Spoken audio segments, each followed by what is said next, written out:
E nā iwi, e nā reo, e nā karangataha maha nona ho e whā tēnā koutou, tēnā koutou, tēnā koutou katoa Aotearoa. Tonight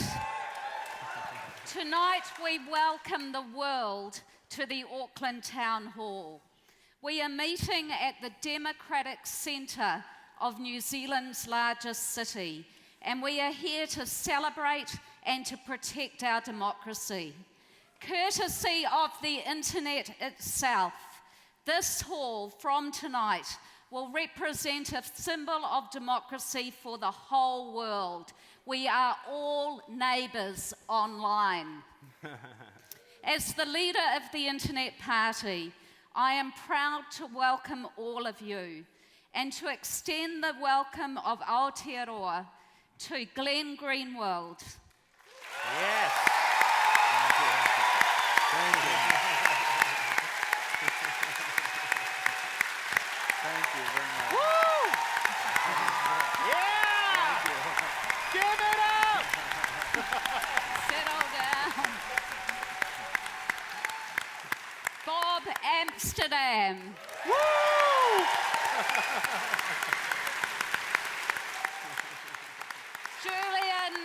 Julian Assange. Woo!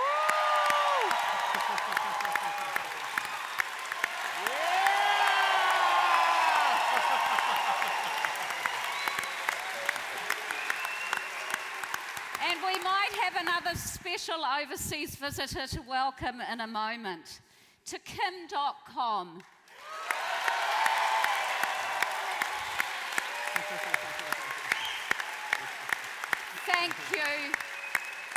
Thank you, our friend, for making this moment of truth possible. Our speakers and panellists tonight are among the mightiest defenders of the internet. New Zealanders in this hall are the inheritors of our nation's democracy and our independence. The battle to defend our internet, our rights and freedoms online, and our political and economic independence in the digital age is our battle. And we are on the global front line of that battle right now here in Aotearoa. We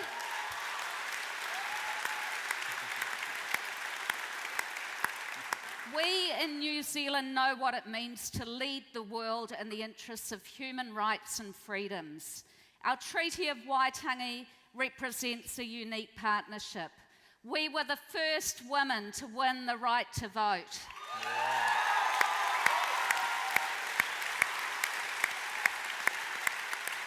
The first workers to organise and win a 40-hour week. Yeah. The first voters to vote for and demand a welfare state.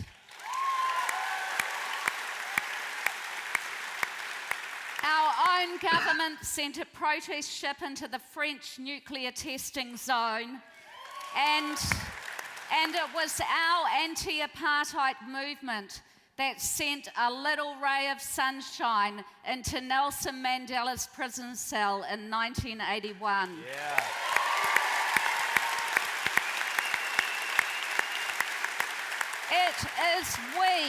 It is we New Zealand who declared ourselves nuclear free, house by house, town by town, and forced our government to follow suit. Each time difficult and disruptive people, academics and journalists have spoken truths that the powers that were did not want to hear.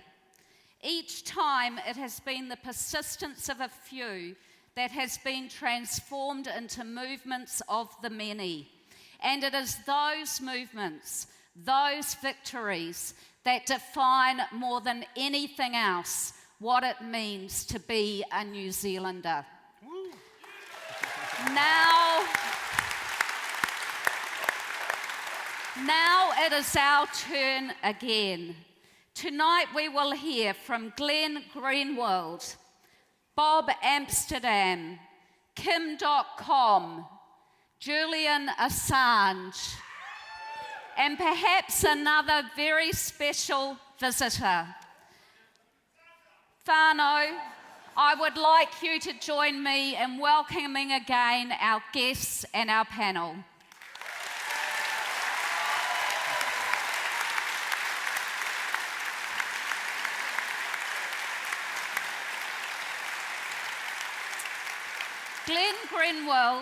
Glenn Greenwald is a journalist, constitutional lawyer, and author of 4 New York Times best-selling books on politics and law. He has won numerous awards for his investigative reporting, including the Pulitzer Prize for Public Service for the NSA reporting he led for The Guardian. Tonight, he will draw on the Snowden archive in our moment of truth about mass surveillance in Aotearoa. Please welcome Glenn Greenwald. Yeah. Thank you very much.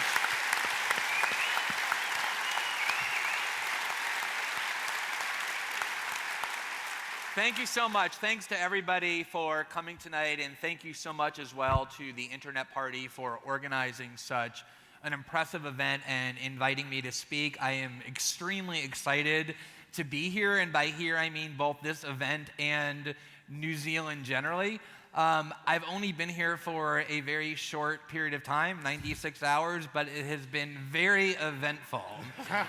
And there has been a lot that has happened in that short period of time, but there are 3 episodes that I have found particularly extraordinary since I've been here that I just want to highlight because I think it has some important meaning for what we're here to talk about and for the upcoming election.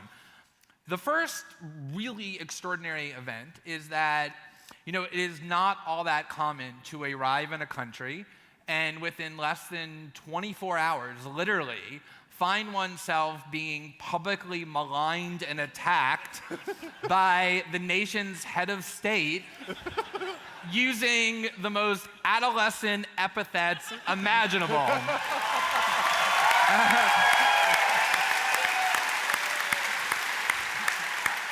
Saturday was my first full day here in New Zealand, and I was welcomed by being called literally on no less than a dozen occasions a henchman by the nation's prime minister. And today, earlier this morning, he descended even a little bit further into the muck by crowning me a loser. Something that I don't think I've been called since I was like 14 years old. So it brought back a lot of really good memories. And the really amazing thing about it is I have done reporting over the last year and couple of months on the NSA and on global surveillance as a result of the documents that were furnished to me by my source, Edward Snowden. And the New Zealand government certainly is not the first government that has disliked the reporting that we've done. And they're not even the first government that has tried to distract attention away from the substance of the disclosures by trying to attack the journalists personally in order to discredit the journalism. But what is unique about New Zealand is that in every other country where that was done, it wasn't the head of state that actually spouted those insults. They get underlings or representatives or minions to do it because generally heads of state are very concerned about appearing dignified and statesmanlike. But I don't know, I guess in some warped way, New Zealanders should consider themselves blessed to be led by a person who has completely unburdened himself with those concerns. I mean, he has no interest at all in dignity or statesmanlike behavior whatsoever. And,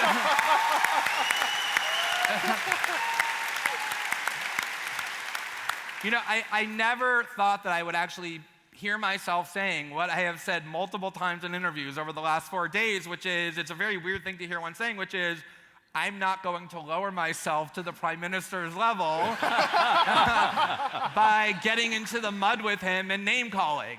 And I've tried really hard to adhere to that over the past 4 days, and I'm going to try hard, although I may not completely succeed, but I will try hard to adhere to that tonight as well, because there are a lot of really important substantive issues that we shouldn't allow to be overwhelmed or distracted by what he's hoping to be this kind of bickering match.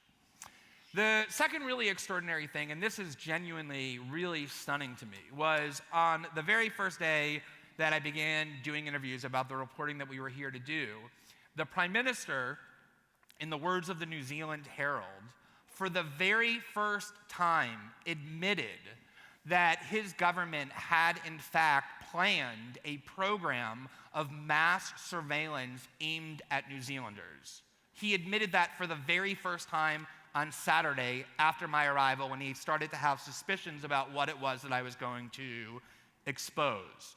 And the reason that's so stunning to me is because if you think about what has happened in this country over the last 18 months, there has been a very serious and sustained debate over surveillance policy, probably as much as, if not more than, just about any other country on the planet. It began with the revelations that the government had illegally spied upon the communications of a legal resident of New Zealand, Kim.com, as well as several dozen other, at least, citizens and legal residents. It then was followed by a very intense debate. One media outlet here called it one of the most polarized debates in decades over a new internet law that the key government insisted upon enacting that would vest the government with greater powers. And this all took place within the context of the Snowden revelations and the global debate about electronic surveillance and internet freedom and individual privacy that those disclosures provoked. And so as this country was immersed in this very serious and sustained debate about surveillance, a debate in which the Prime Minister himself actively participated, he concealed from the citizenry all of that time the fact that, by his very own admission, which is actually inaccurate, but even he admits that he concealed the fact that his own government over many months was developing a program of mass surveillance aimed at the citizens of this country. What possible justification is there for having concealed that for well over a year until my arrival compelled him to finally admit it because he knew it was going to get exposed anyway? I find that genuinely stunning. The third really amazing episode that has happened just over the last 4 days is the Prime Minister's vow that he made in similar interviews and over the last several days, that he said he was going to declassify information in order to prove that in this political dispute that has arisen, he is actually correct. Now, the reason why I find that so amazing is because it is the case in virtually every Western democracy, and I spent time today with a well-regarded New Zealand journalist who confirmed that it's not just the practice, but the law in New Zealand, that governments do not have the right to declare information classified, in essence, to keep it concealed from the citizenry, unless it is really the case that disclosure of that information would seriously harm national security and jeopardize the public safety. So what he is essentially saying is that there is information that his government decreed to be classified on the ground that its release would jeopardize the public safety, that he is now going to release because he thinks doing so would be helpful to him politically. I have never before seen that in my career as a journalist. I mean, I have seen other governments, including my own in the United States, release classified information for political reasons, but they at least pretend that they're doing it for the reasons that the law says. They say, well, we're doing it because national security would be helped if we were to disclose it. Prime Minister Key is very shameless, very clear about the fact that he's not releasing that classified information for any reason other than to defend what he called this morning his reputation and for political gain. And I really urge whatever members of the media, the New Zealand media, are here to think about what this really means. It's only one of two possibilities, both of which I think are equally disturbing. Either, number one, the key government properly classified this information in the first place about the program of mass surveillance they were planning, because its release really would harm national security and jeopardize the public safety, and that he is disregarding the public safety, jeopardizing national security by releasing this information for political reasons. That is pretty disturbing. The only other alternative is that this information should never have been marked classified in the first place, because it was being hidden not for national security reasons, but to conceal from the public what it was that this government was doing in planning mass surveillance aimed at the citizens of this country. It either is only one or the other, and I really think the Prime Minister needs to be held accountable to explain to the public which of those two it is. So those have been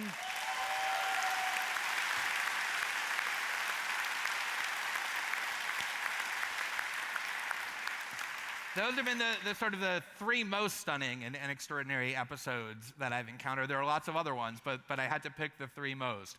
I want to spend a little bit of time talking about a question that I've heard a lot over the last 4 days, which is, why am I here? Why am I in New Zealand doing this reporting in the lead up to this national election? And I just want to quickly address a couple of conspiracy theories that I have heard repeatedly tossed about, not by random internet users, or at least not only by random internet users, they've certainly tossed them about, but by the government of New Zealand itself. The first one being that I am here because I have a compelling interest as a foreigner to interfere in the election and to manipulate the outcome. Now, I say this with the utmost respect for the great nation of New Zealand, whose natural beauty I've heard so much about and which I've always wanted to visit. But I promise you, as an American citizen who has spent the last 10 years living very far away in Brazil, I have spent very little time studying the domestic political disputes that take place in New Zealand. And I have never evinced any interest at all in shaping the outcome of which political party here ends up acquiring power. The idea that I got on a plane and flew 40 hours across more time zones than I can count because I suddenly developed this urgent desire to manipulate the outcome of New Zealand's election is, I would think, a theory so frivolous that no one could really say it with a straight face. The other theory that I've heard quite a bit, and that has actually been articulated on numerous occasions by the Prime Minister himself, is that I'm here because I'm being paid to be here. Now, the reality is that when I was invited to come and speak by the Internet Party, they contacted me and they said, I know it's a big ask, it's really far away, but we would love for you to come and speak as an expert on surveillance, as somebody who's done a lot of reporting. We will pay you your standard speaking fee and we'll pay your expenses. And I said, look, I think it would be better for you not to pay me at all. Just take the standard fee and donate it to a charity that we agree upon. And we've looked at a couple.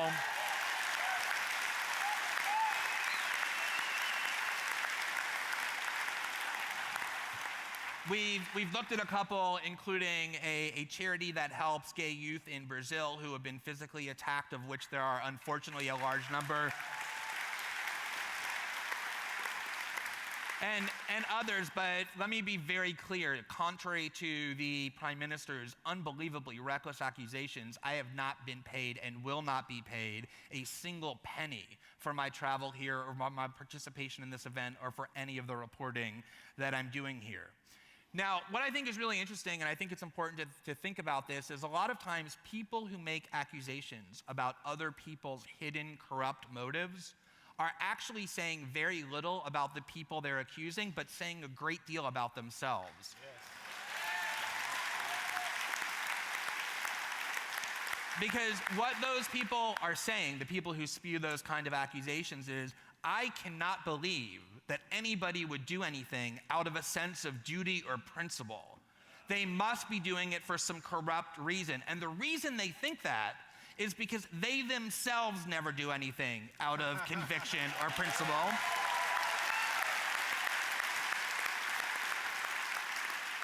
And so they believe that everybody else is plagued by the same pathology of soullessness that plagues them. The reason that I'm here in New Zealand is actually very simple. It's because as a journalist, generally, And as the custodian of the Snowden archive specifically, I genuinely have an obligation that I take very seriously, which is to report as best I can around the world in a way that informs people in the highest impact way possible of what it is that their government has been doing to their privacy and to internet freedom completely in the dark. And it is absolutely the case that I'm aware and was aware when I agreed to come here that there was a national election, because I want to do the reporting in the context of an election, because that's when the citizenry is most engaged.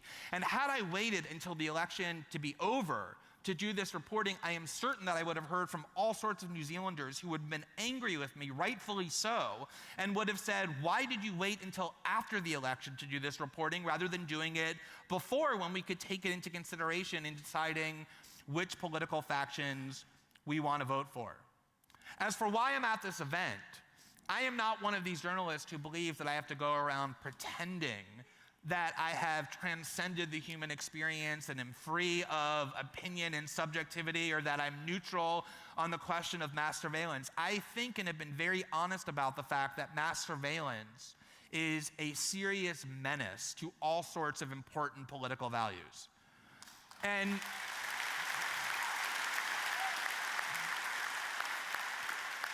I am thrilled that there is somebody in this country who is willing to support and fund a party, and thrilled that there are so many people in this country who want to be part of a movement devoted to defending internet freedom and individual privacy and opposing mass surveillance. And I'm thrilled that there's an event like this that brings so much public attention to that issue, and really proud to participate in an event like that and see it not as contrary to my role as a journalist, but as a pure affirmation of that role, to come and take advantage of a platform like this to reach as many New Zealanders and as many people around the globe as I can about this vital information that Edward Snowden has allowed us to have about what this government has been doing in secret and systematically deceiving the public about.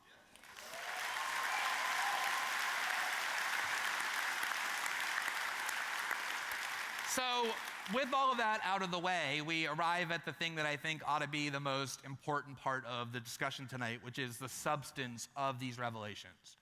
And one of the things that I've tried to make clear over the past year or so, as I've gone literally around the world talking about these surveillance disclosures, is that the reason that this story has resonated the way that it has around the world isn't really only or even principally because of people's interest in questions of electronic surveillance, as important as that is. What really has been triggered by these disclosures is an awareness of how continuously our governments that call themselves democracies and that are pinnacles of Western political values actually deceive the public and conceal from us that which we have the greatest right to know, namely the things that they do of greatest significance. And one of the reasons that people like Prime Minister Key try to reduce and degrade the discussion into a series of ad hominems is because they believe that if all that the public is hearing is a politician and a journalist, or a politician and other politicians calling each other names and accusing each other of lying, that the public will just turn off. They'll say, I can't figure this out. It sounds like annoying bickering. I really have no way of figuring out who's telling the truth. And the reason why politicians much more skillful and with a lot more resources than Prime Minister Key, who have tried that tactic and have failed, is because what makes this different is that no one needs to rely on anybody's word. No one needs to say, I believe Prime Minister Key, I believe this journalist, I believe this other politician. What these disclosures have enabled is for us to see the information that we were never supposed to see, that were marked top secret and classified by governments that thought they could keep it from us forever, which is now available. And the public can go and look at that information themselves and reach their own conclusions about whether their political leaders have been telling the truth or have been lying to them. And one of the things we did today in the article that we published at The Intercept was publish the relevant documents about what the Key government was actually doing with regard to mass surveillance aimed at New Zealanders. And what we also published separately was an article by my very heroic source, Edward Snowden, who states categorically that the Prime Minister of this country has been fundamentally deceiving the citizens about whether the GCSB and the New Zealand government are engaged in mass surveillance. And let me, before I discuss a little bit of that evidence, just say one word about Edward Snowden. People have different views of the actions that he undertook. In the United States, polls show it's 50-50 people who consider him a traitor or a hero, but around the world in most countries, including the country in which I reside, Brazil, and in large European countries like Germany, he is overwhelmingly considered a hero. But put aside whatever your views are on the actions that he undertook, even his harshest critics have not been able to say that anything that he has claimed about surveillance is either unreliable or untrue. His record of accuracy, that the things that he has said have proven to be true, is almost entirely pure and complete and 100%. When he makes statements, he is meticulous about ensuring that his credibility as a surveillance expert is maintained. And I hope that his accusations about Prime Minister Key's false statements are understood in that context. Now, I just want to talk about three primary areas in which the Key government has radically misled and deceived the New Zealand citizenry, because the evidence is now available now that we've published it this afternoon. And I don't make that accusation lightly. As a journalist, I understand that I can't go around making those kind of claims and maintaining my credibility unless I have the evidence to back it up and that it's absolutely true. And in this case, I can categorically and with great confidence say that it is. So,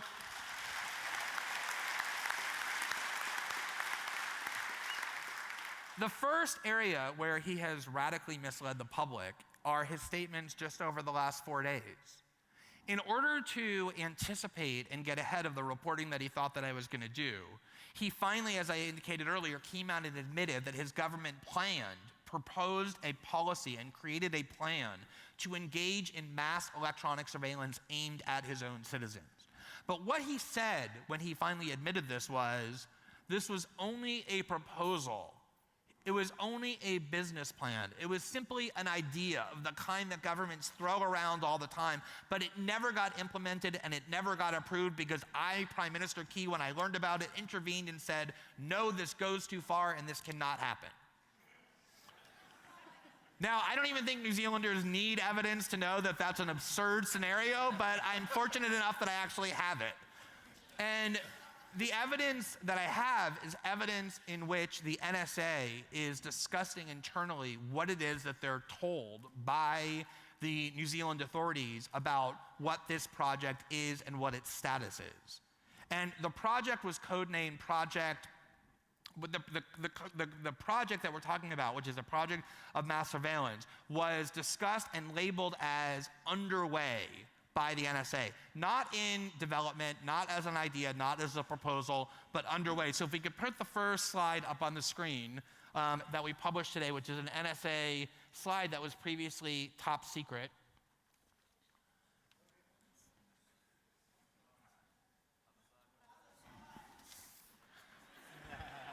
Project Spear Gun underway, just as I said, which is an October 2012 internal top secret document about the GCSB produced by the NSA. Now, if we can look at the next slide, which is from fiscal year 2013, the very beginning of 2013.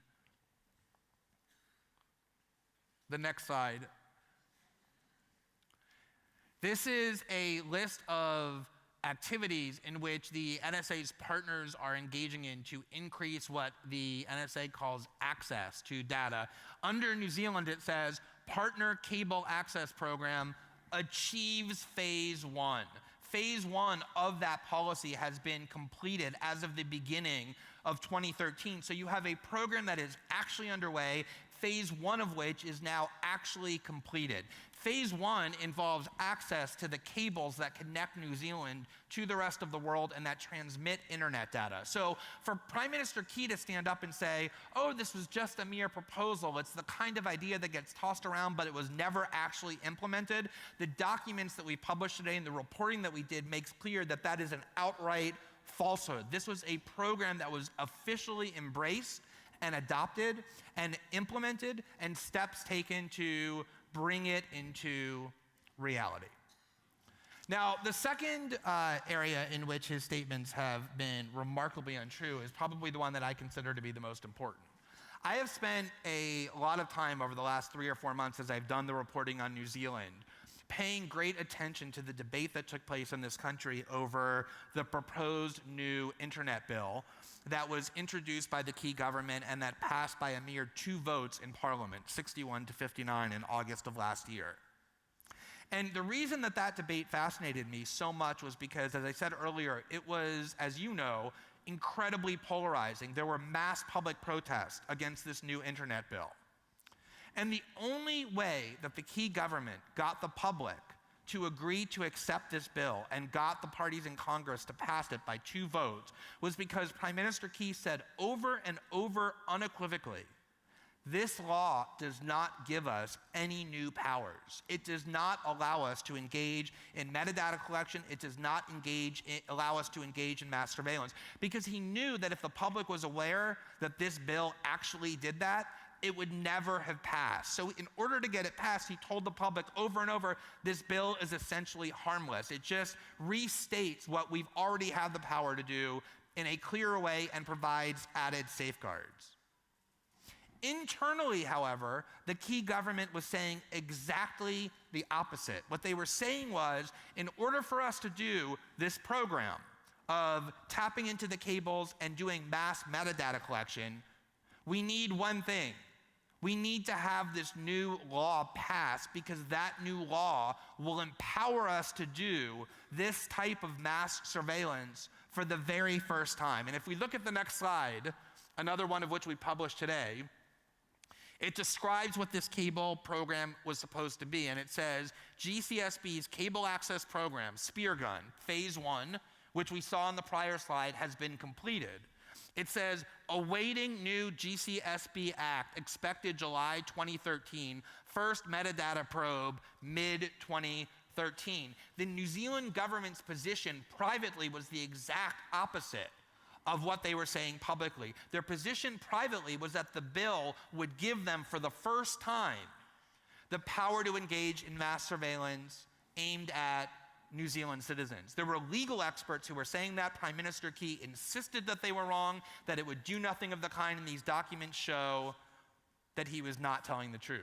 And what I hope that anyone in the New Zealand media who is here or listening will do is to ask Prime Minister Key this question. He has said and admitted that his own government was preparing a policy of mass surveillance in late 2012 and early 2013 prior to the enactment of this law.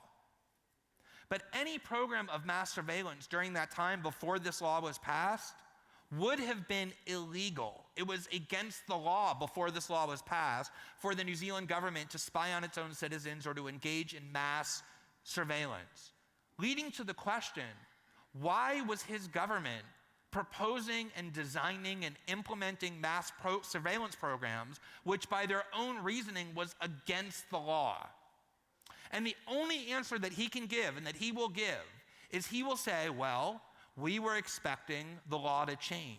We were expecting this law to pass that would then allow us for the first time to do that. But unfortunately for him, that is exactly what he denied the law would do over and over and over again to get this law enacted. Now, the last area that I just want to cover is the area where I think his deceit is clearest, and that is on the question of whether or not the GCSB engages in mass surveillance and whether or not New Zealand citizens are subject to mass surveillance, propositions that he has vehemently denied both in the last 4 days and over the last 18 months. And what I would urge everyone to do is to go and read the article that was written today by Edward Snowden, in which he describes not documents that he's seen, but actual firsthand experiences that he has had as an analyst at the NSA, including stationed in Hawaii, which entails the Pacific region and Asia, much of which is the same overlapping activities that the GCSB engages in. And he talks about how he has seen and interacted with enormous amounts of metadata about the communications activities of New Zealand citizens, much of which has been contributed and analyzed and processed by the GCSB. Exactly the kind of mass surveillance that Prime Minister Key not only vehemently denied was being done, but which he promised he would resign if it were determined his government were actually engaging in.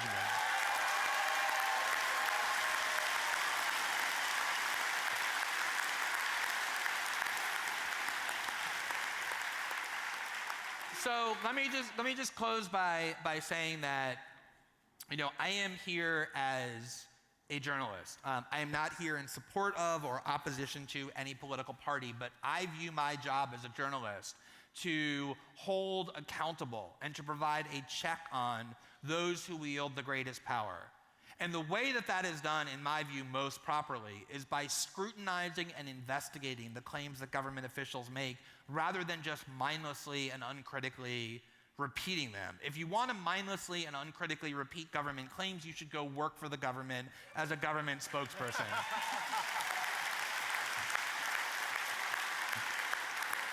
And, whatever else you think, as a member of the media or as a citizen of New Zealand, there is no question that very serious questions have been raised that Prime Minister Key should have to answer, including why is it that he only for the first time this weekend revealed these plans? How is it that he could possibly legitimately declassify information that is only being declassified in defense of his political interest? And why is it that internally his government continuously said that this law vests them with exactly the powers that he told the country it would not vest him with in order to induce passage of the law? So I think those are a lot of meaty questions that I hope New Zealand journalists force him and confront him with and require him to answer in the next 5 or 6 days leading up to the election. So with that, I thank you very, very much.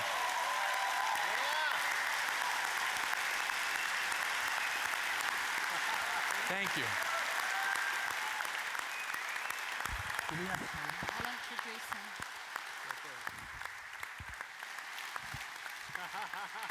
Well, beat that, Sean Plunkett. Ladies and gentlemen, since we started this panel, we have been joined by a former NSA subcontractor whose disclosure of thousands of documents revealed the scale of global surveillance on a level never imagined before, generating global indignation over the theft of individual privacy under the pretense of national security. Without Edward Snowden, the world may not have learned the extent of NSA and Five Eyes international surveillance, including PRISM. Edward Snowden has been the recipient of numerous awards in recognition of his efforts as an internationally recognised whistleblower to promote transparency and accountability in government. Please, whānau, welcome Edward Snowden.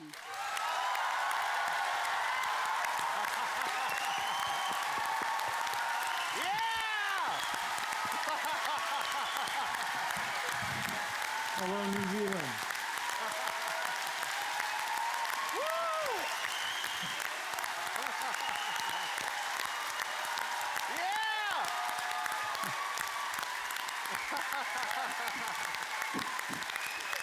I'm not used to this kind of welcome.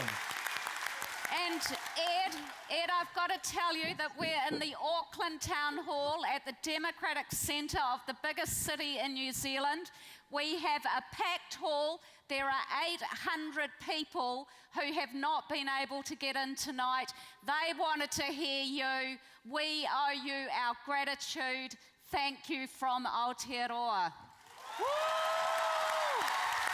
Thank you. And Thank now you. I think your old mate Glenn has a few questions to ask you. I do. The journalist in me will never die, and when I see Edward Snowden, I need to start asking questions. If I could actually get one thing in there, I just want to point out, it was interesting that you said the town hall event's taking place in Auckland, because we're talking about mass surveillance, we're talking about everything that's going on, and the fact that the Prime Minister has denied that there is no mass surveillance in New Zealand, that these are only cyber protection programs, and even though they were contemplating them, they never went forward. He heroically put a stop to this at the 11th hour, and none of us know what's going on. But there are actually NSA facilities in New Zealand that the GCSB is aware of, and that means the Prime Minister is aware of. And one of them is in Auckland. Another one is in the north of the country, but I'll leave it there. Glenn, please go ahead. Yeah, so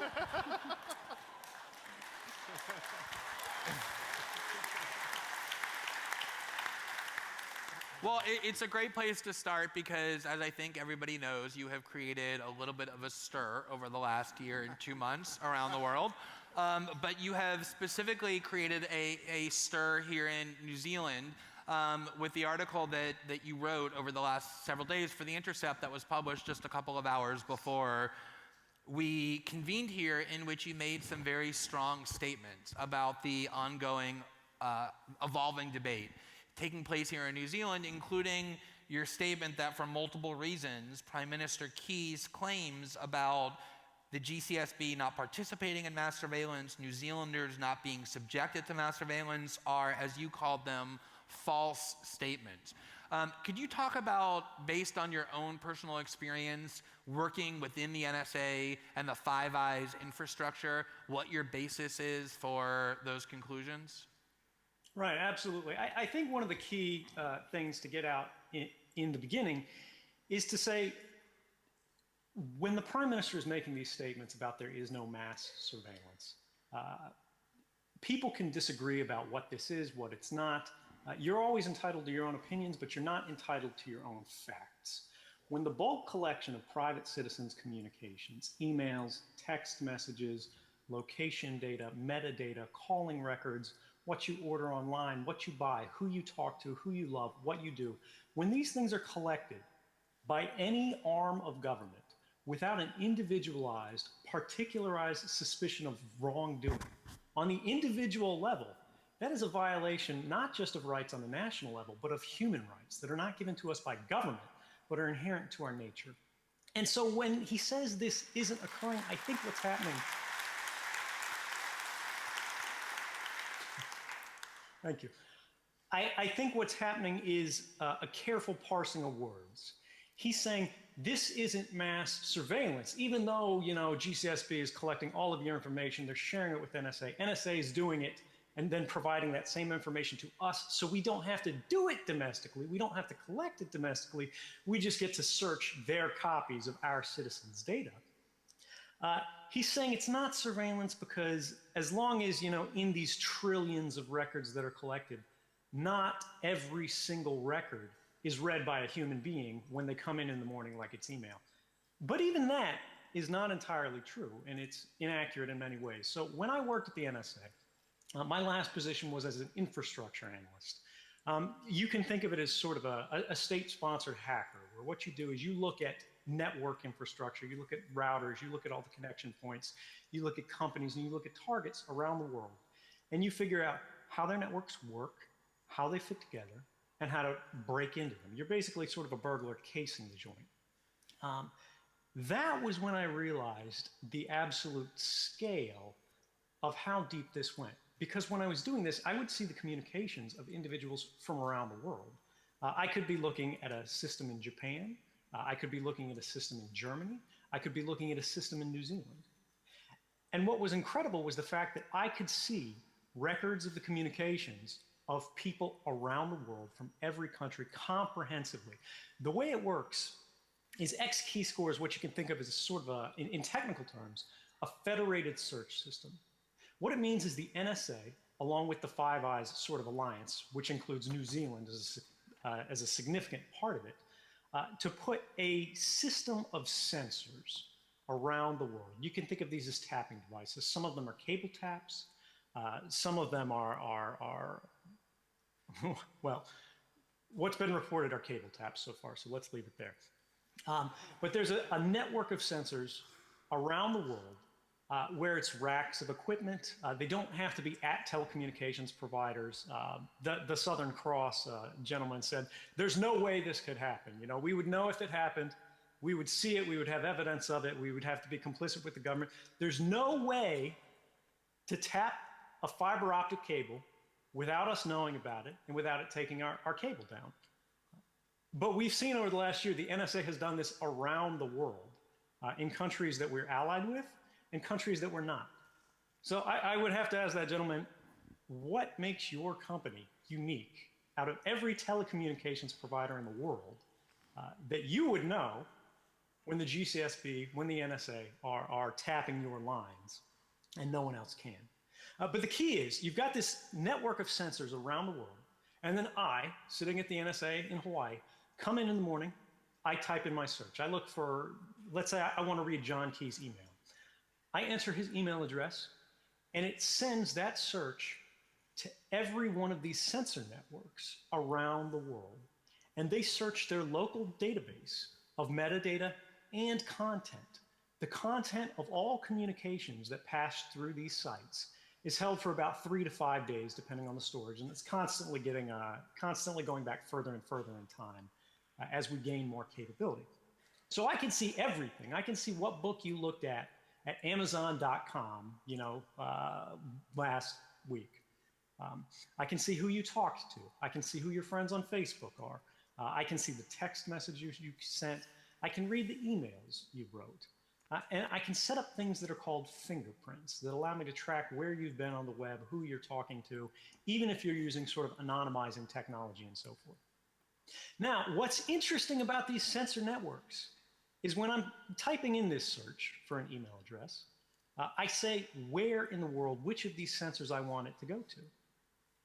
And I know that there's mass surveillance happening in New Zealand because one of those checkboxes, one of those sensor networks, is in New Zealand. So when John Key or anyone in the New Zealand government says there is no mass surveillance in New Zealand, and they wave cyber protection programs around or whatever they want to call it, they talk about Project Cortex, they're distracting from the main question. When a journalist hears, oh, there's no mass surveillance in or in New Zealand, they need to follow up, they need to press, and they need to say, Mr. Prime Minister, what about X key score? What about the GCSB's involvement in X key score? What about New Zealand's involvement in the X key score mass surveillance program? And to this day, he said, I won't talk about this. I won't talk about this because it's related to foreign intelligence. But is it related to foreign intelligence if it's collecting the communications of every man, woman, and child in the country of New Zealand? And maybe the people of New Zealand think that's appropriate. Maybe they think that they want to sacrifice a certain measure of their liberty and say, it's okay if the government watches me. I'm concerned about terrorism. I'm concerned about foreign threats. We can have, people in every country make that decision because that's what democracy is about. That's what self-government is about.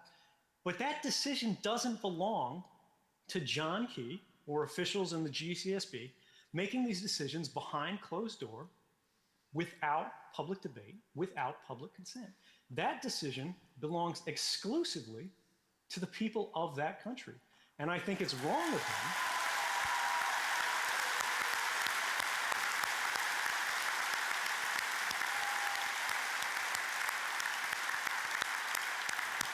And I think it's wrong of him. I think it's wrong of any politician to take away the public's seat at the table of government and say, you'll simply have to trust us. And you know what? It's not in the public interest to know about these programs, unless it threatens my reputation, and then I'm going to throw classified documents in the air like I'm Julian Assange.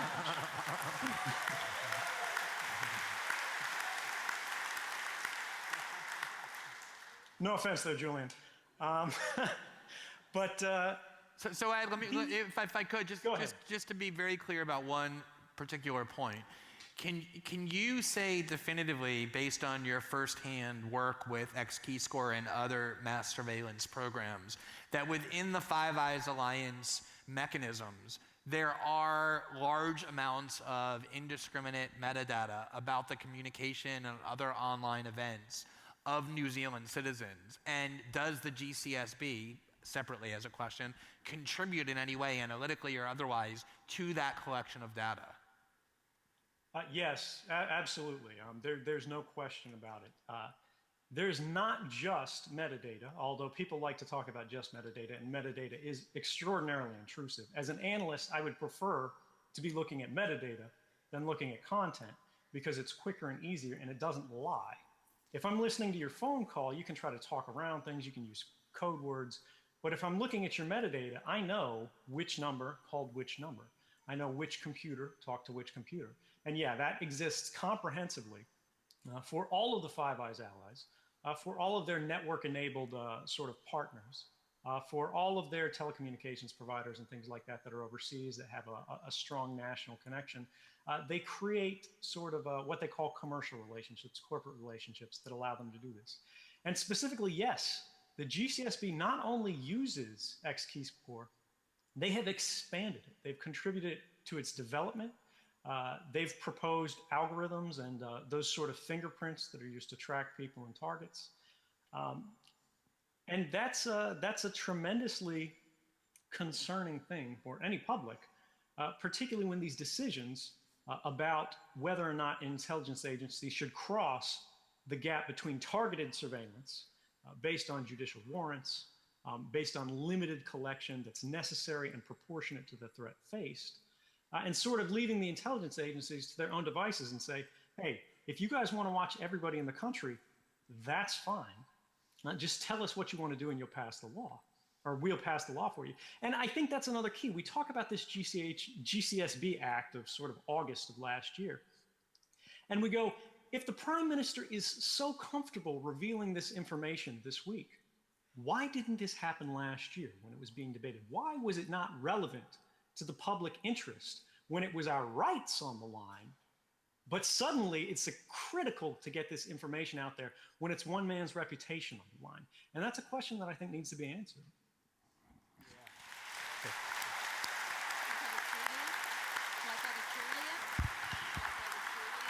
Yeah, well, I think it was good to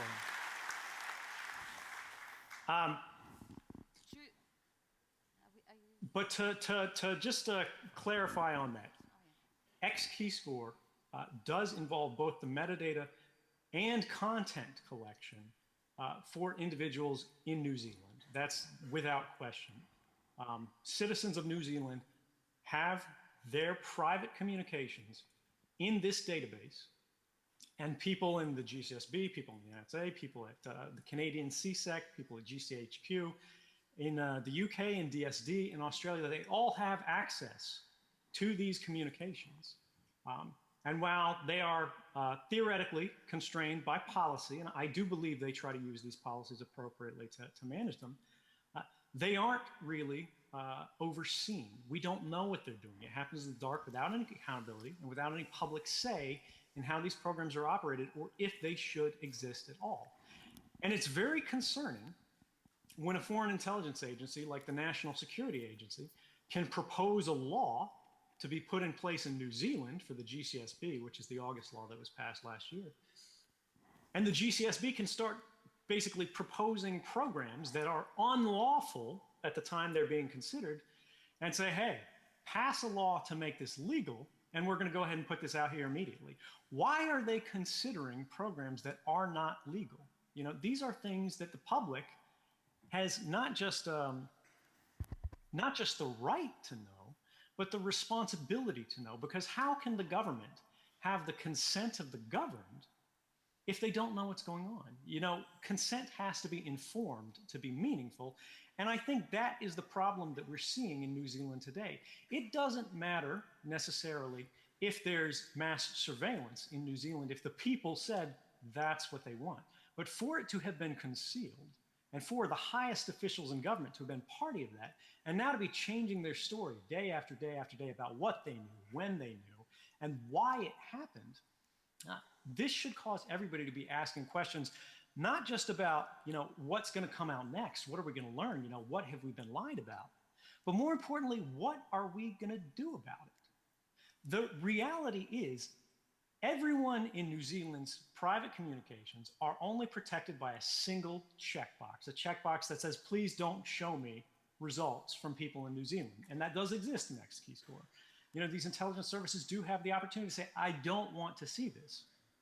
But after you run one search and you don't get the results you like, you uncheck the box and you're allowed to then see everything. So the question becomes, is it right for our governments to have the opportunity to know everything about us, even if we're not suspected of any wrongdoing, to collect everything about the most private details, the most intimate details of our lives, without us having any knowledge of it, without us having any say over it, without us having a vote on it. And then to play politics with it, but when it becomes a matter of public interest. And I don't know what the answer is. I'm not from New Zealand. I'm not going to back any parties. This is for every individual citizen in every individual place to decide the kind of societies they want to live in. But if the government is checking boxes off about our lives and how we're going to live, I think election time is when we get the opportunity to check boxes about them. Woo! And in New Zealand, that's coming very soon. Are you going to go to Julian? Okay. But you're going to go to Julian. Yeah. Can I thank him? Yeah, that one. I'm going to bring Julian Assange into the discussion now. Of course.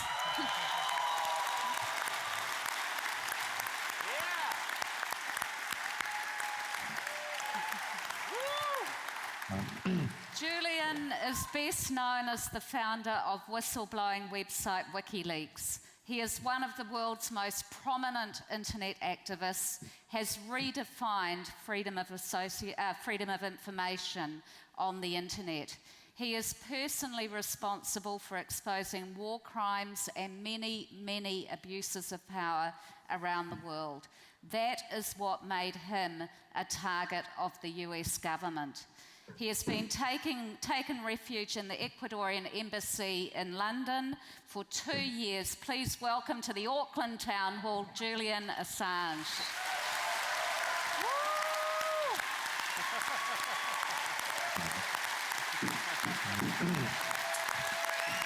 Thank you, New Zealand. Can you hear me? We can hear you.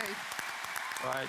You might be able to hear, as I speak, a rather loud banging sound. You'll be pleased to know you're quite popular has acquired, here.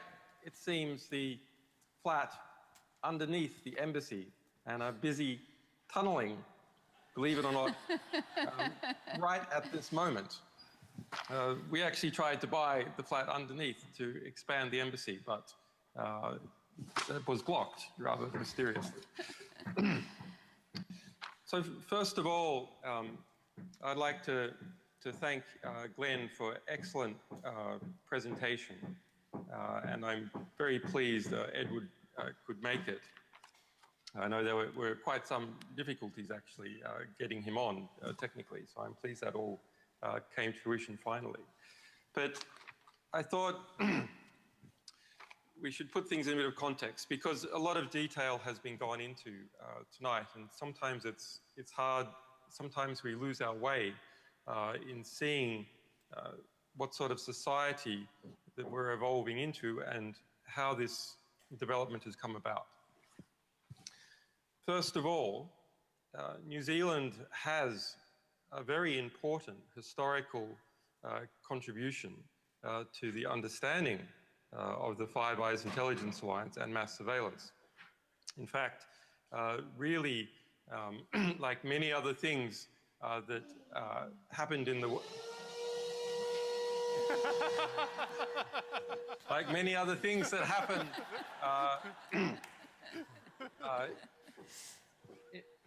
that happened in the world, New Zealanders were there first. And Nikki Hager was, in fact, a great New Zealand journalist who's become a good friend of mine, was there first. Back in the 1990s with his book, Secret Power, which exposed National Security Agency and GCSB activities as they were then in the 1990s. And subsequently, of course, Australians like me have been taking the credit for this groundbreaking work that Nikki has done. New Zealand is part of the Five Eyes Alliance, and it's easy to become confused as to what that means. The Five Eyes Alliance is not an alliance of nations.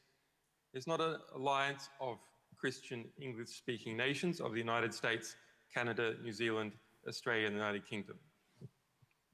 It is an alliance of intelligence agencies operating within those 5 nations. Now, it's often presented as if those 5 nations have come together and decided they want to engage in mass surveillance of the rest of the world in order to empower their citizens the most, geopolitically and in terms of terrorism and foreign intelligence.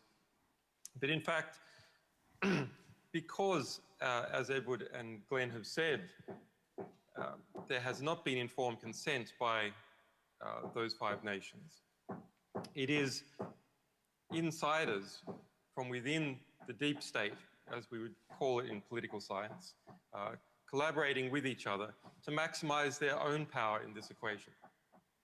And while once we could have considered this significant but not a crucial matter that starts to affect the structure of society, that's no longer true.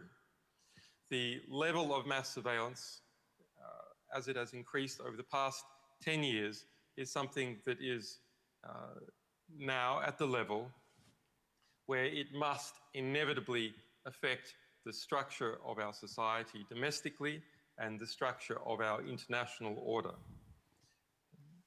Glenn and Edward and others have revealed abuse after abuse and lies by John Key and others in that area. But if we look at simply the scale of the activity, we now have a situation where every single person who has access to the internet, which in New Zealand is essentially every single person, is being affected.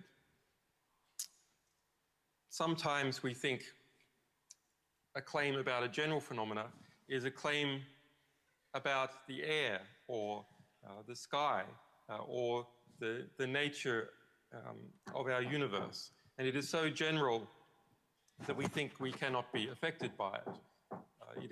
It is a claim that seems that there's nothing we can do about it.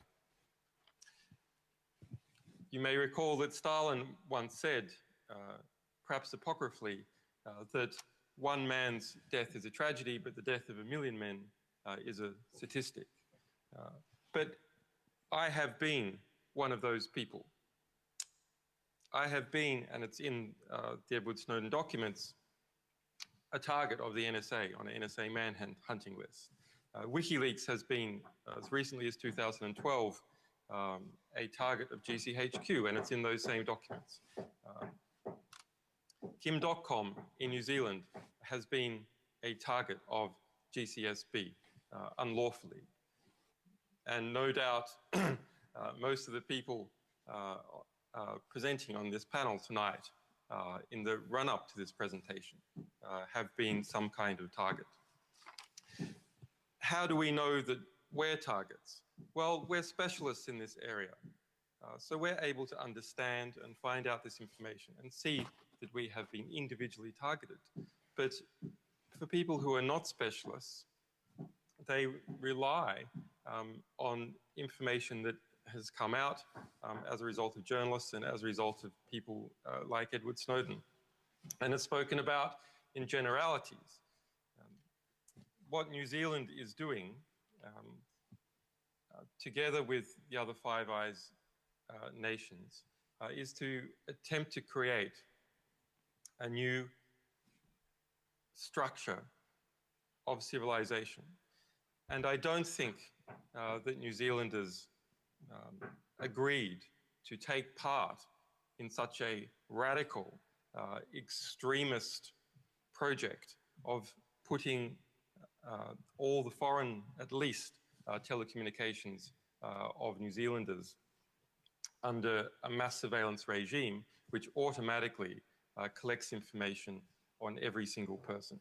I think that is an extreme, bizarre, Orwellian future that has been constructed secretly in New Zealand. And so you might say, why is New Zealand doing this? And can New Zealand have any influence?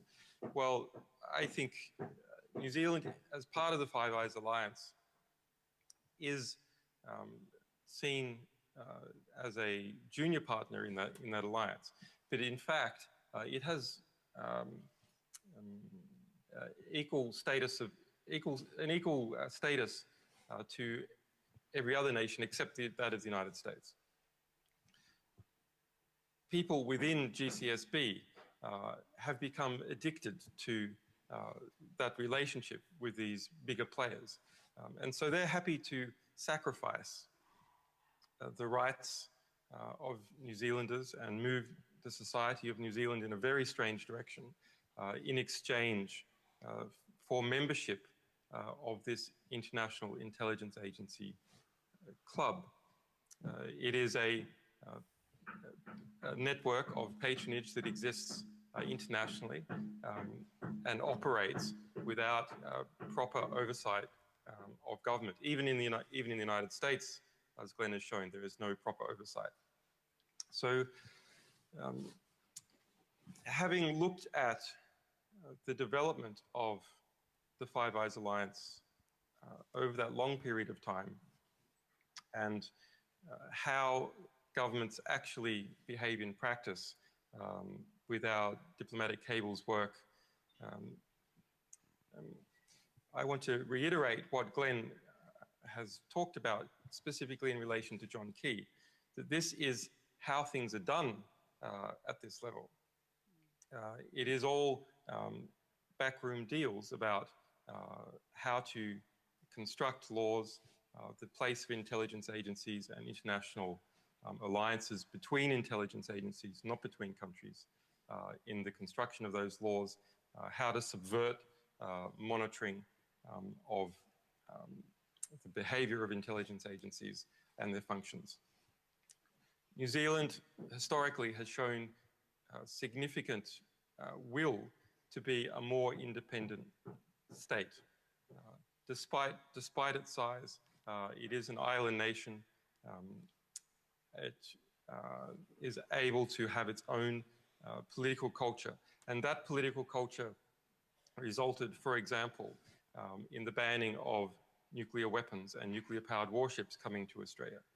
The National Security Agency was used as a vehicle to take revenge against New Zealand, to coerce New Zealand into coming back into the acceptance of nuclear power in New Zealand by cutting off the flow of information to GCSB, or claims of doing that. But as some of you might remember, Nikki Hager showed that, in fact, that secret flow and access to this old boys club of intelligence agencies continued in the background. So we have a bizarre example there that even the desire to punish New Zealand for its nuclear stance was subverted by these very intelligence agencies. So they will subvert the democratic will in relation to mass surveillance, and they'll even subvert attempts by US authorities operating in a different dimension, namely anti-nuclear policy, to punish the GCSB. Covert intelligence agencies, by definition, are designed to operate outside proper scrutiny and outside the law. And so they cannot be trusted. And the people who get into bed with them in any significant way also cannot be trusted. Yeah.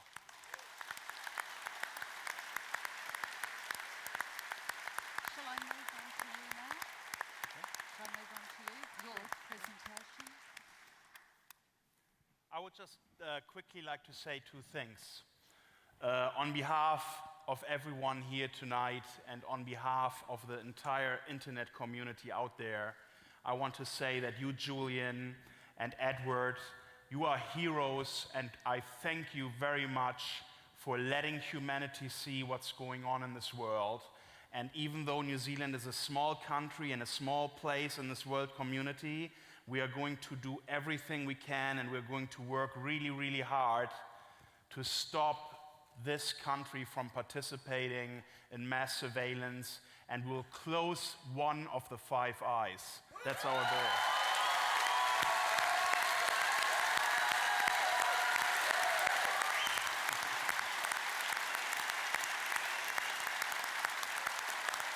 If I may just give a personal comment on Kim.com's situation. So, yes, I've been very interested in the National Security Agency and mass surveillance program for 20 years and have been writing about it in various ways over that period of time.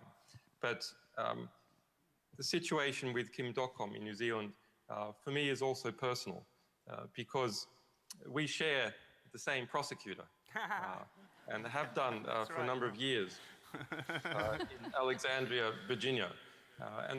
You want to say hi? Woo!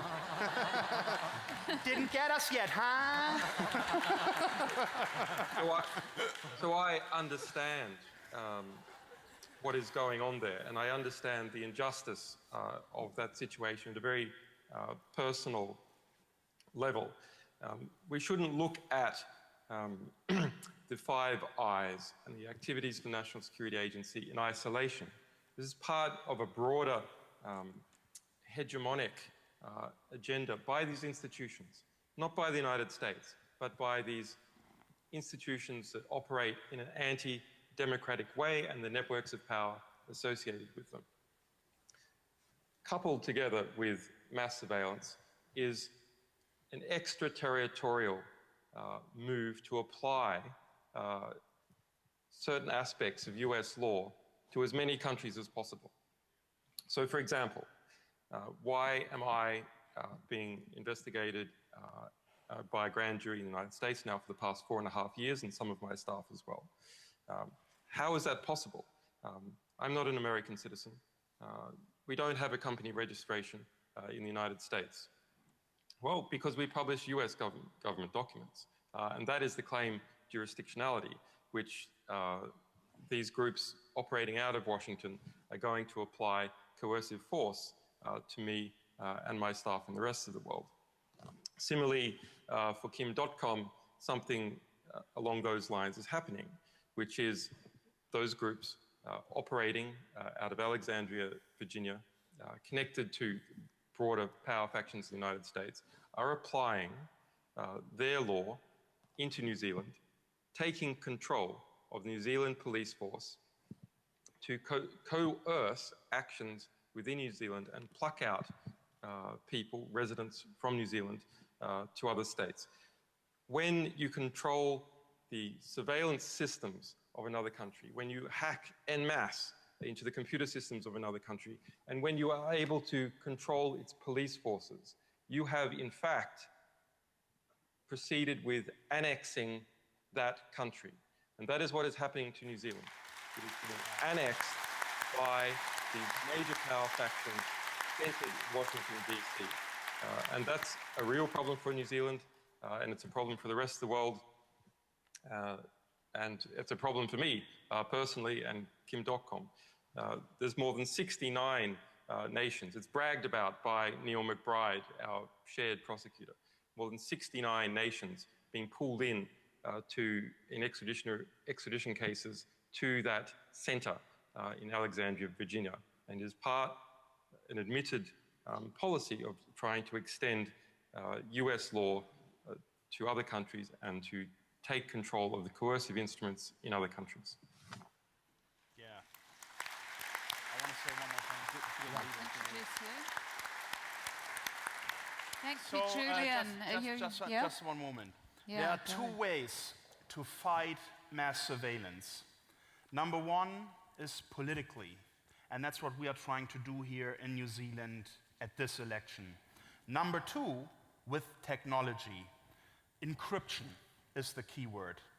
I've started some time ago a website called Mega, and what you have witnessed tonight is quite extraordinary, because both Julian and Edward have been connected to us using our new Mega communication suite, which is a fully encrypted video conferencing solution.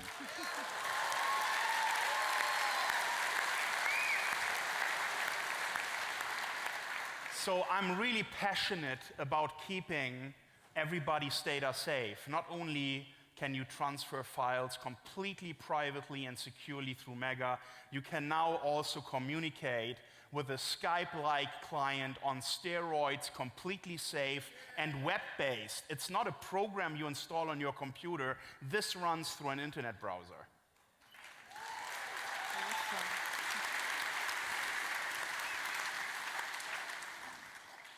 Thanks, Julian, and we'll be coming back to you, I think, before the end of the discussion. Now I want to introduce Bob Amsterdam. Bob is an international lawyer acting on behalf of Kim.com.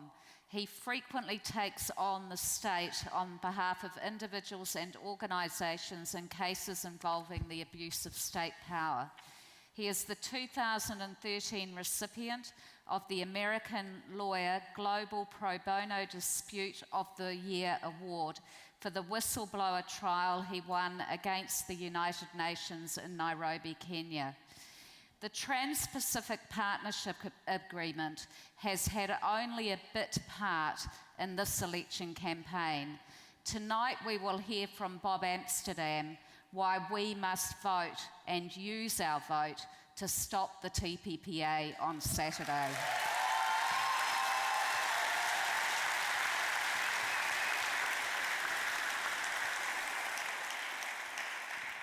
Well, look, I want to thank you very much for allowing me to speak tonight. And I want to thank you, Kim, for the privilege of representing you in what is, for me, something of a unique situation, having a political trial in a first world country. And in fact, I've been looking to try to explain what happened in this case and how a government like the Key government could behave. And you know, I went to a bookstore here, and I went to the racy section of the bookstore, and I found perhaps an answer. It's a new book about John Key, and it's called Portrait of a Prime Minister by John Ruffin. And I'm going to take a moment to read you the first paragraph. This is how the man introduces your prime minister.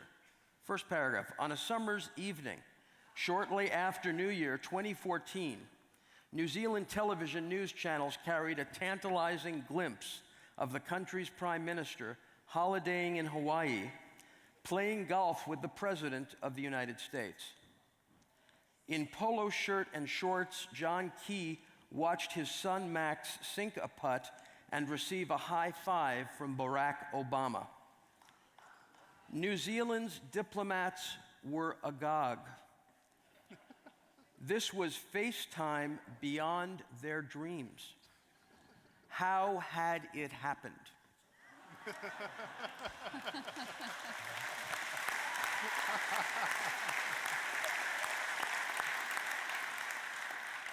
So, take it from a Canadian to tell you about free trade. A guy whose country now has foreign ownership up to almost 80%.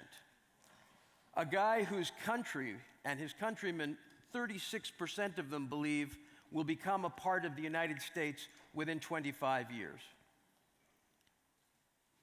The Trans-Pacific Partnership is an arrangement that will take from you your sovereignty in a very powerful and personal way.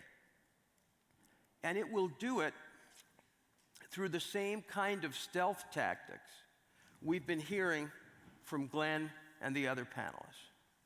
Because American trade policy is manufactured by special interests. And when I mean it's manufactured by special interests, I mean that, for instance, in respect to intellectual property, it is actually drafted by the Motion Picture Association itself. It is then handed to the U.S. Trade Representative, who gets together with the RIAE and other interest groups and works out what the trade strategy is going to be. They then engage in negotiations, and if a country that is a trading partner of the United States does not behave according to U.S. standards of intellectual property protection, for instance, a Section 301 listing can be made, which impacts their ability to continue to work with the United States. It is a coercive form of listing which has forced many countries, including Sweden and European countries, to aggressively change their IP laws and other cultural-related laws to allow them to continue the type of access they believe they need to the US market. Then, and this is somewhat new, once an agreement is reached, and these agreements generally contain language based on largely US norms, once an agreement is reached and your sovereign nation says, fine, we're going to agree with you, United States, there's another process. And this process is called the certification process. And by that I mean that New Zealand, in this case of the TPPA, would actually give up its own rights to certify compliance.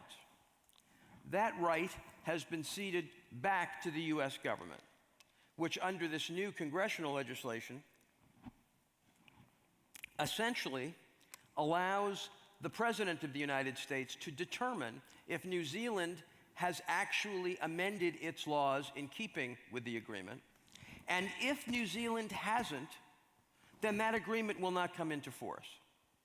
So in the case of Peru, for instance, we find that the US government actually drafted the Peruvian legislation to allow them to enter into a trade agreement with the United States.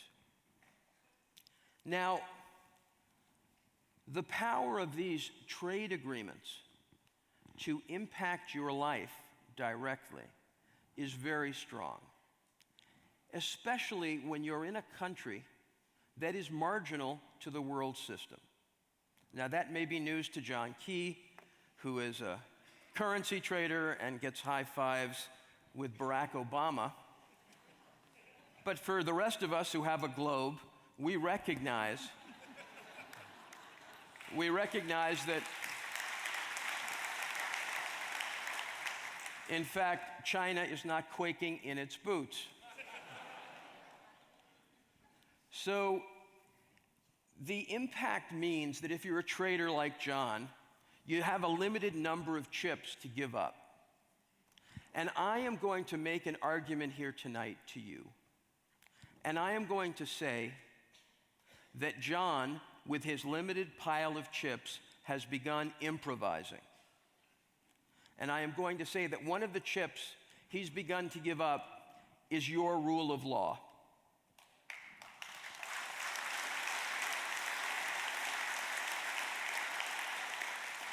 Now, fortunately, I'm not alone in saying that, because I don't like, as a Canadian, to come into another Commonwealth country and, absolutely despoil their politicians and their laws. But I do read what other lawyers say, and the Law Society of New Zealand has been very strong in terms of the Key government and in terms of how the Key government behaved in respect to the spy bill. So strong that they went to the United Nations to complain. That should be warning all of you. That should be worrying all of you, that your law society felt it had to take that step. And what it complains of is the ways in which the government is using emergency type or speedy powers to pass legislation. Now, I have to tell you, I'm privileged to represent the Red Shirt movement in Thailand. Now, the Red Shirt movement faces one of the world's disproportionately largest armies. And when I'm on the streets of Bangkok before the coup and I speak to the Red Shirts, one of the things I say is, how can you have more generals than the United States of America? Who's attacking Thailand? So I say to you, as I hear the word terror on the streets of Auckland, who's attacking New Zealand? And how How long are all of us, as educated citizens of the world, going to allow our politicians, whether they use color codes or today's an extreme day, don't look too closely at the guy next to you because the terror level is high. Oh, today's only a mediately difficult day. Perhaps just avoid ethnics. Our governments are trying to alienate us from each other, and they are using terror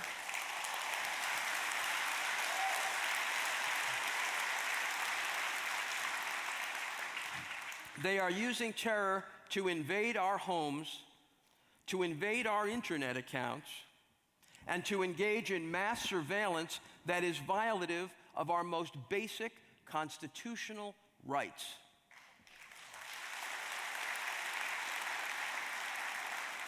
And let me tell you something. They know that we know that they know that we actually don't know who the terrorists really are in our societies. I know that's sort of a keyism, so I wanted to throw that in here. Because what they have done is they've made our lives more dangerous. Because there are gangs of men who kidnap and murder and behave like criminals, but our governments won't call them criminals. Our governments are elevating them, and in some ways actually empowering them to frighten us. And this is something we need to be extraordinarily cautious about in our society. And one of the ways governments do that is through the excessive use of force. I have even heard that in some countries, on something as inane as a copyright case, they will launch armed attacks on people's homes.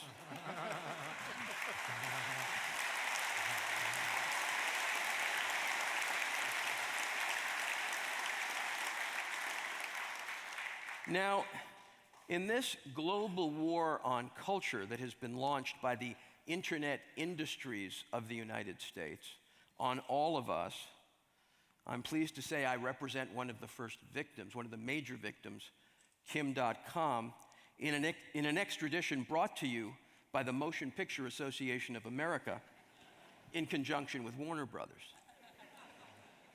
In fact, you should be aware that his indictment was actually brought to the DOJ, not the other way around. And this is something to be aware of in respect to the Trans-Pacific Partnership Agreement, because it empowers big business in a massive way. Because you see, all those businesses that are talking to the trade representative, they're very smart and they're very well funded. And they've agreed amongst themselves in all of these countries that they need secrecy so we don't get pissed off. So they've given that to themselves. They have agreed to negotiate in secret and keep their documents secret for 4 years. Now I ask you, in a democracy involving your most basic economic and socio-political needs, is that really how these critical trade agreements should be negotiated? But this is what your government has agreed to. This is how these negotiations are already taking place. So this issue that Julian has spoken about, which is the U.S. extraterritorially legislating, occurs in the trade agreements, but it also occurs in many of the new conventions internationally on legal issues that have come out as well. And there is this export of American law and the militarization of justice that has occurred that does not comport with Commonwealth values. Those of us blessed to be in the Commonwealth actually have some very important human rights doctrines that we have in addition to our own constitutions. And that is the various agreements like the Harare Declaration that give us expanded rights. And I would ask us all to look at those, because in respect to the situation that we're in now, we are, as Professor Yar speaks, we are in a period of moral entrepreneurship.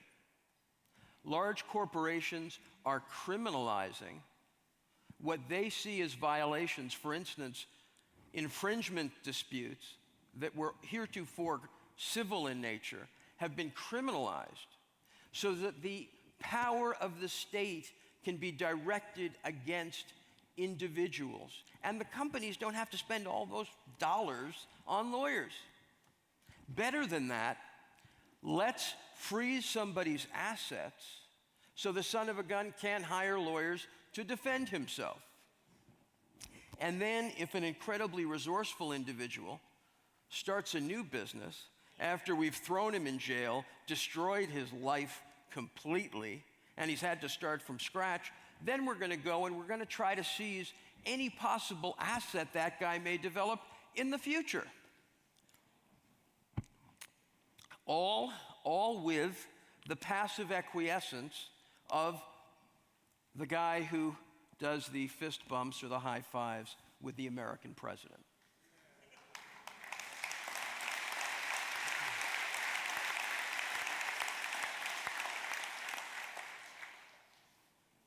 It is extraordinarily important for you to evangelize about the trade agreement, because the other thing that the war on terror, the war on culture, and all of the inability of your leaders to actually be accountable, because in Mr. Key's case, he can't remember what happened yesterday.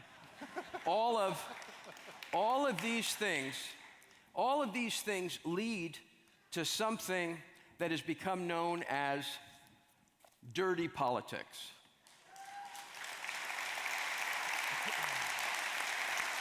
Now, I'm going to tell you, and I'm going to sadly admit to you, that I'm old enough to remember Watergate. And an organization under President Nixon known as the Plumbers. And I remember Watergate well, because in Watergate, the question was, when did the president know what?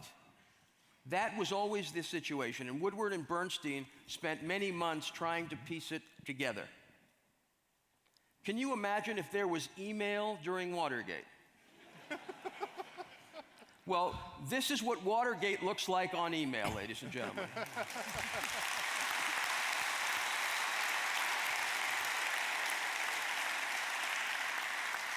And I know that Crusher has resigned.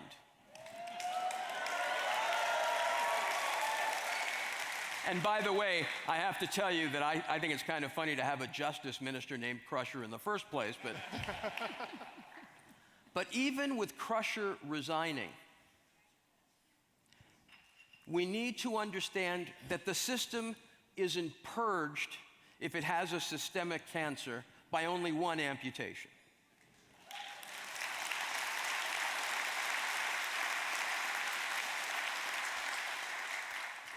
We need to ask, in respect to many issues, for a royal commission of inquiry into the behavior of the Key government.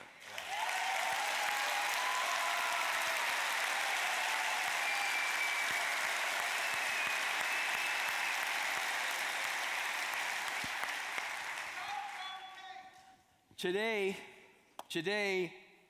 a report appeared in the Herald concerning Kim.com, and the Internet Party has referred the matter to the Parliamentary Privileges Committee. And we intend to cooperate with Parliament, and we intend to do everything possible so that not only in respect to Kim, but in respect to the massively important issues of state surveillance we've heard tonight, that a proper investigation is made of all of these issues before whatever government is constituted in the future. Do not accept narrow terms of reference.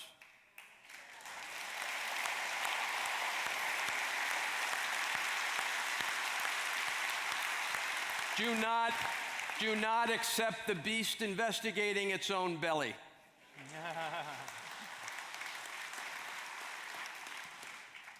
what is critical to understand in the era of the internet and in the era of mass surveillance is that your prime minister, who is inherently a traitor,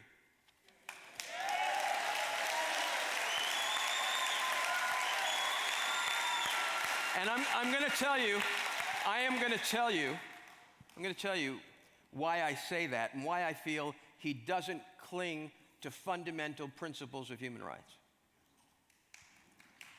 What the government of New Zealand did to that man when they raided his home and admitted it was illegal, what they did was so beyond the pale of what should happen in a democratic country that the leader of that government should have resigned on the spot that day.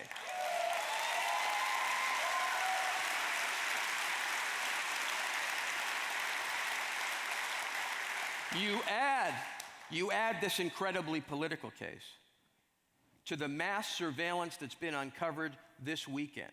And more importantly, for us who believe in democracy, and I know that may be a smaller and ever smaller group, because I've even heard people on the radio say if the prime minister lied, well, maybe it's okay. We really need to come together and put the feet of the next government to the fire on the issues of what are our fundamental rights that cannot be traded away. And if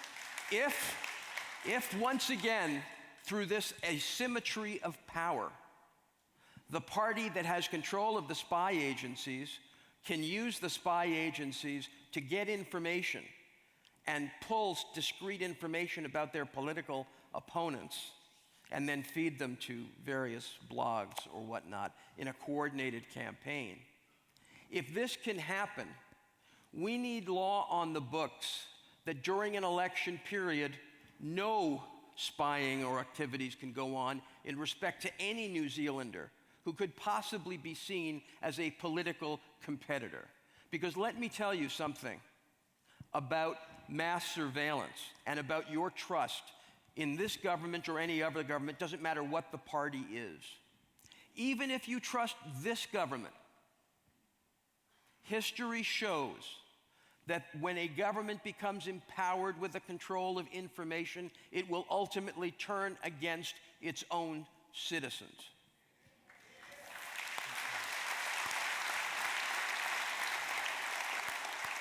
It is time to stop the TPPA under its present conditions. Thank you very much.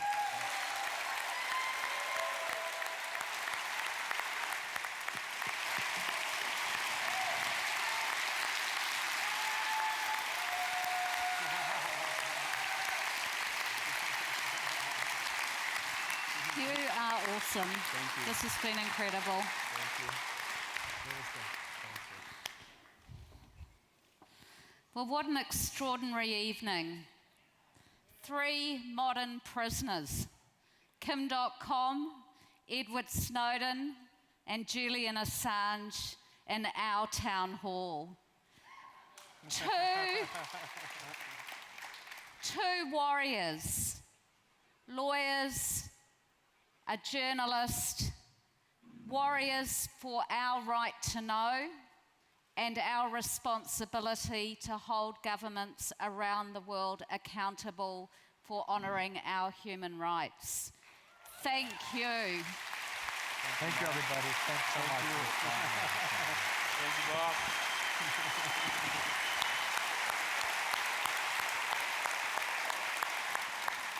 You know, we don't need to set out a framework for you to interpret the evidence you have heard tonight and to consider the reaction that I am very sure you will hear tomorrow. Because Nikki Hager provided us with that framework with the launch of Dirty Politics at the beginning of this election campaign. And what we have seen over the last 2 days has been a textbook example of where that dirty politics story takes us. In the case of Kim.com, an example of the vilification of a person because they represent something that people in power don't approve of and reject. We need to apply our dirty politics knowledge, Nikki Hager's framework, to our analysis of what we have heard tonight and to our response when the Prime Minister begins to find his diary and make his excuses tomorrow.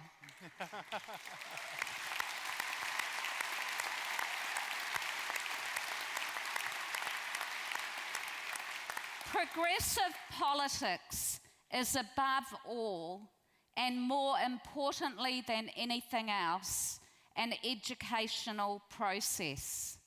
Tonight, we have been educated by people who are champions of our human rights, who are defenders of our internet freedoms, and who have shared their wisdom and love with us in order to make us an informed citizenry as we decide how to vote on Saturday.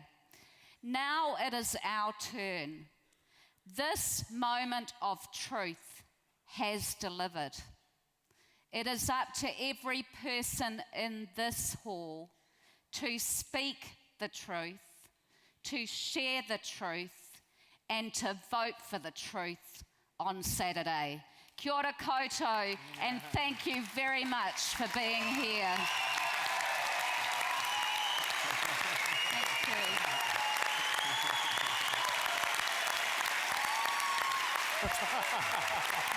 Awesome.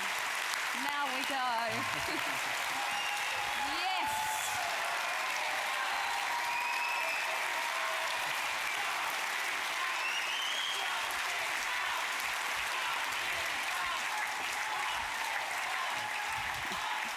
That was awesome. That was That was great. That was so good. Thank you so much. Yeah. Well, that was pretty cool, wasn't it? That was Fantastic. incredible. Yeah. Edward I mean, Snowden. that was perfect. He did that this afternoon, I think.